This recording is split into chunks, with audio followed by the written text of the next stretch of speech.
अस्सलाम वालेकुम, क्या हाल चाल है आप सबके। आई होप आप सब खुश होंगे, मज़े में होंगे। हम भी यहाँ पे ठीक हैं। Welcome back to my channel. So भाई ये कल वाले ही व्लॉग की कंटिन्यूटी है, क्योंकि एक दिन में मैंने 2 व्लॉग शूट किए थे, वरना फिर बहुत लंबे हो जाते हैं। सो यहाँ पे मैं बना रही हूँ दही बड़े, यानी कि दही बड़ों के लिए बेसन के बड़े बना रही हूँ। और मैं बेसन के बड़े बहुत ही सिंपल बनाती हूँ, ये इतने कोई मज़े के बनते हैं। और मुझे मीठे दही बड़ों से कोई ऑब्सेशन है, यानी ये मेरे घर की दावत में, मेरे घर में जब भी दावत होती है, मैं दही बड़े ना बनाऊं तो ऐसा हो ही नहीं सकता। मतलब दही बड़े तो एक ऐसा एपेटाइज़र है जो मस्ट है मेरे घर की दावत में। मुझे पता नहीं क्यों अच्छा लगता है कलरफुल सा, जब ऊपर चाट मसाला डालो और ऐसे करो। सो खैर मैंने दही बड़े बड़े फ्राई कर लिए हैं। अब उनको मैं पानी में डिप कर लेती हूँ, जैसे हम सभी करते हैं। सबका शायद एक ही तरीका होता है, कुछ लोगों को बेसन के पसंद होते हैं, कुछ दही बड़े हमारे हो गए हैं बड़े। दही बड़े नहीं, फ़िलहाल अभी बड़े हो गए। सो मैंने ये मैं ऐसी फैली हुई ट्रे निकालती हूँ। वैसे स्क्वायर शेप में ये ज़्यादा अच्छे लगते हैं। जैसे ये वाली स्क्वायर ट्रे होती है ना, इसमें दही बड़े ज़्यादा सर्व करो तो आपको दिखने में बड़े अच्छे लगते हैं। पर क्योंकि ज़्यादा लोग हैं, थोड़े बहुत ज़्यादा लोग भी नहीं, लोग हैं अच्छे खासी। सो मैंने सोचा कि मैं इस बड़ी वाली में करके रखती हूँ। और मैं पहले बड़ों को ऐसे सेट कर लेती हूँ, पहले से ही बना के रख लेती हूँ। और सर्विंग से थोड़ी देर पहले मैं इसके ऊपर ना दही डालती हूँ।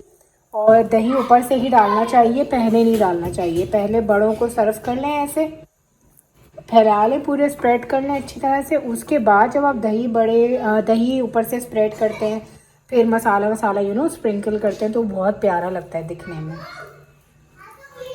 तो ऐसे हो गया, ये देखें कितने नरम बने, बहुत सॉफ्ट बनते हैं ये। कुछ नहीं डालना होता, सिर्फ बिल्कुल चुटकी भर लाल मिर्च और नमक चुटकी भर, साथ में सोडा डलता है क्योंकि सोडे से ही ये नरम होते हैं। और अजवाइन से असल टेस्ट आता है इसके अंदर। यहाँ पे मैंने ना चने भी बॉईल करके रखे हुए। मैं बनाऊँगी रगड़ा पैटीस एक इंडियन चने की डिश होती है, बहुत मज़े की। मतलब मेल्ट इन योर माउथ वाले ये चने होते हैं। इसके अंदर ना वो भी डलता है, आलू और मसूर की दाल को डाल के मैंने इन चनों को बॉईल किया हुआ है। सो यहाँ पे ये उसकी थोड़ी ग्रेवी टाइप होती है, और यहाँ ये पूरे चने हैं। सो ये मैं गरम करूँगी शाम में जब ये सर्व करूँगी, फिर इसकी ना सारी असेंबली आप लोगों को करके दिखाऊँगी। ये देखिए, मैं एक दिखाती हूँ, देखिए इतने नरम होते हैं, घुलने वाले। जैसे कि आज है कुन्ना दावत हमारे घर में, बाहर से बन के आएगा। सो लवाजमात ले आए थे ज़ोएब बाहर से, और ज़ोएब ने ही काटा पीटा, क्योंकि हमारे घर में अल्हम्दुलिल्लाह जो मर्द है ना, उनको काम की आदत है, साथ साथ काम करवाते हैं। और जो मेरे ब्रदर इन लॉ हैं, वो ये सारी डिस्पोजेबल कटलरी ले आए थे, क्योंकि चिकनगुनिया के बाद से हम सब की तबीयतें जो है ना, वो बिल्कुल भी ठीक नहीं है। ज़ोएब को भी हो चुका है, मेरे ब्रदर इन लॉ को भी हो चुका है, मुझे भी हो चुका है। सो उसी दिन जो है ना, रात में मेरे हाथों में इतना ज़्यादा दर्द था, पैरों में मैंने पट्टी वगैरह भी बांध ली थी। तो फिर मेरी आसानी के लिए ही बाहर से कटलरी भी आ गई थी, ताकि मुझे वॉश ना करनी पड़े। और ऐसे ही होता है, आपको एक दूसरे का ख्याल रखना पड़ता है, तभी जो है वो घर आगे चलते और बसते हैं। सो यहाँ पे हम सब ना मिल बांट के काम करते हैं, कि एक दूसरे के ऊपर कभी भी बर्डन नहीं डालते, चाहे वो मेल हो या फीमेल हो। यहाँ पे ये वाले जो ग्लास हैं, ये डेजर्ट ग्लास हैं। तो ये इसमें सर्विंग होगी, और आगे क्या सर्विंग होगी वो आप देखते जाइएगा। मैंने दही बना लिया था, दही में मैं कुछ भी नहीं डालती, चीनी डालती हूँ, पानी डालती हूँ, और साथ में थोड़ा सा कॉर्नफ्लावर डालती हूँ। ये मैं आपको अपनी सीक्रेट टिप बता रही हूँ। अक्सर लोगों के साथ क्या प्रॉब्लम होता है, वो दही बड़े तो बना लेते हैं, पर सारे बड़े दही को सोक कर लेते हैं, जिसकी वजह से वो सब ड्राई हो जाते हैं। आप इसको घंटे भी रखेंगे ना कॉर्नफ्लावर डाल के, तो ये कभी भी दही जो है वो उसके अंदर नहीं जाएगा, बड़ों के अंदर एब्जॉर्ब नहीं होगा, आपके बड़े भीगे भीगे रहेंगे। सो ये टिप ज़रूर आजमाइएगा। बस इसके ऊपर मैंने चाट मसाला और लाल मिर्च छिड़क दी, तो वो प्यारा सा लगता है दिखने में। यहाँ पे ब्राउनीज़ मैंने बनाई थी, तो ब्राउनीज़ इसलिए बनाई थी ताकि हम इसे आइसक्रीम के साथ सर्व कर सकें। गरम ब्राउनी और ठंडी आइसक्रीम का बहुत ही ज़बरदस्त कॉम्बिनेशन होता है। सो आप ब्राउनी पहले से बना के रख लें। अगर आपके घर में अवन है तो अवन में ब्राउनी को थोड़ा सा हीट अप कर लें, फिर एक एक सर्विंग में उसको सर्व करें। उसके ऊपर आइसक्रीम स्कूप डाल दें, एक दो जितने भी आपने डाल दें।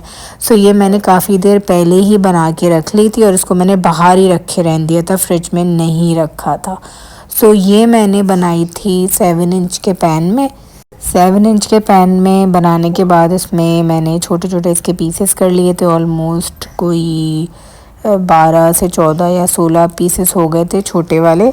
और फिर उसको एक एक सर्विंग में करके, एक एक जो हमारे पास ग्लास था डिस्पोजेबल उसमें करके, और फिर वो आगे मैं सर्व करूँगी, वो आप देखिएगा। और हमारी बाज़ार से रोटियां भी आ गई थी, शीरमाल भी आ गए थे, क्योंकि कुन्ना हो, नहारी हो, कोरमा हो, इसके साथ तो नान ही अच्छी लगती है। और वैसे भी जब घर में दावत हो तो बाहर से ही आती हैं। सो ये जी रही ब्राउनीज़, जिनके मैंने छोटे छोटे पीसेस कर लिए थे, क्योंकि आइसक्रीम भी खाने में हैवी होती है, ब्राउनी भी खाने में हैवी होती है। बड़े बड़े पीसेस रखने से ये होता है कि ज़ाहिर है खाना भी खाया हुआ होता है। फिर आप बड़े पीसेस रख दें, उसमें बहुत सारी आइसक्रीम रख दें, तो फिर वो एक बंदे से नहीं खाई जाती। इसीलिए छोटे पीस की सर्विंग ब्राउनी की रखें और उसके बाद उस पर स्कूप रखें। और यहाँ ज़ोएब साहब जो है ना, उनकी नीयत ख़राब थी, मुझे बोल रहे थे एक ब्राउनी दे दो, एक ब्राउनी दे दो, पर मैंने भी दी नहीं, क्योंकि हिसाब से ये पूरी बनी हुई थी। और अगर मैं एक आध भी कोई, और ये देखिए कुन्ना अभी नहीं नज़र आएगा। ये राउंड वाला है, जरा देख लेना ये कि जी मिस्टर, यहाँ मेरे छोलों की तैयारी, यहाँ दही बड़े हो गए हैं, यहाँ पे ब्राउनी हो गई है। अब जी बारी आ गई है रगड़ा पेटीज। ये रगड़ा पेटीज जो है ये इंडियन रेसिपी है, जो कि मैंने आपको पहले वीडियो में शायद बता दी कि मैं ये बनाने वाली हूँ। पता नहीं मैंने बनाया, बताई नहीं बताई, हाँ बताई है पहले क्लिप में ना। सो बस अब हम इसकी जो है ना गार्निशिंग करेंगे। अच्छा, ये एग्जैक्ट ऑथेंटिक रेसिपी नहीं है, इसमें मैंने चेंजेस किए हैं। इसमें मैंने जो कटलेट होते हैं आलू के वो नहीं बनाए हैं, उसको मैंने चने के साथ ही आलूओं को बॉईल करके और मैश कर दिया था। यहाँ पे मैंने हरा धनिया, हरी मिर्च, प्याज, साथ में इमली का पानी गाढ़ा हो तो ही खटास आती है, नमक, साथ में जो ग्रीन चटनी होती है आपकी रेडीमेड हो, घर वाली हो, वो डालें आप, पिसी हुई लाल मिर्च डालें, और you are ready to eat. तो ये बहुत मज़े की बनती है। चनों का गरम गरम होना ज़रूरी है, तभी ये खाने में मज़े के लगते हैं, क्योंकि फिर वो उसकी जो खुशबू उठती है ना गरम से, उसकी बात ही और होती है। बस मैं अब चीज़ें लगाना शुरू हो गई थी। यहाँ पे आपको कोई नहीं दिखेगा, सब अलग अलग रूम्स में बैठे हुए थे। और मेरे घर में आपको पता है, जब भी मैं दावत की वीडियो बनाती हूँ तो फैमिली में किसी को नहीं लेती, क्योंकि मेरे घर में सब बहुत प्राइवेट रहते हैं और किसी को स्क्रीन पे आना इतना ज़्यादा कोई ख़ास पसंद नहीं है। हाँ, अपने हिसाब से वीडियो वगैरह अपने लिए बनाते हैं, पर they doesn't want to come on YouTube और चैनल वैनल पे। तो मैं बहुत केयरफुल रहती हूँ कि मैं हर एक को वीडियो में ना लूँ। बस जो मेरा है, जो ये बच्चे वो हम आ जाते हैं, तो बस। यहाँ पे जी हमने कुन्ना भी रख दिया है। सो ये आपको देखने में तो बड़ा छोटा लग रहा होगा, पर ये पूरा 5 किलो का पूरा ये था मटका, उसके अंदर ये कुन्ना बन के आया था। शीरमाल तो आपको पता है महफूज के, कराची की जान और पहचान महफूज शीरमाल। और यही हमारी टेक्निक होती है कि भाई इनको छोटे छोटे पीस कर लो, और यहाँ आपके सामने जब आप काट रहे होते हैं ना, तो फिर वो आपका एक बेनिफिट होता है, आपको खाने को भी मिल जाता है साथ साथ। और लिटरली भूख लग रही थी क्योंकि देर हो गई थी, और यहाँ पे जी सब ने खाना शुरू कर दिया था, लगा दिया था हमने। तो क्योंकि मेन जो डिश थी ना वो कुन्ना ही थी, मटन कुन्ना। तो बस ये मैंने दही बड़े और छोले तो एक्स्ट्रा रखे थे कि मंचिंग आप स्टार्ट में करें तो ज़रा अच्छा लगता है, मज़ा आता है। सबने खाना वगैरह खा लिया था, और सबसे बेहतरीन बात ये थी कि जी हमें कुछ भी धोने को नहीं था, बस थोड़े बहुत जो थे बर्तन वो थे, बाकी तो हमने डिस्पोजेबल ही रखा था। बस अब यहाँ मैं सर्व कर रही हूँ, ज़ोएब और मैं मिलके कर रहे थे। और आइसक्रीम इतनी ज़्यादा फ्रोज़न थी ना, और मेरे पास स्कूप भी नहीं था, तो वो निकालने में बड़ा प्रॉब्लम हो रहा था। स्कूप ज़रूर होना चाहिए आइसक्रीम के लिए, फिर भी हमने खैर कर लिया स्पून से कर करके।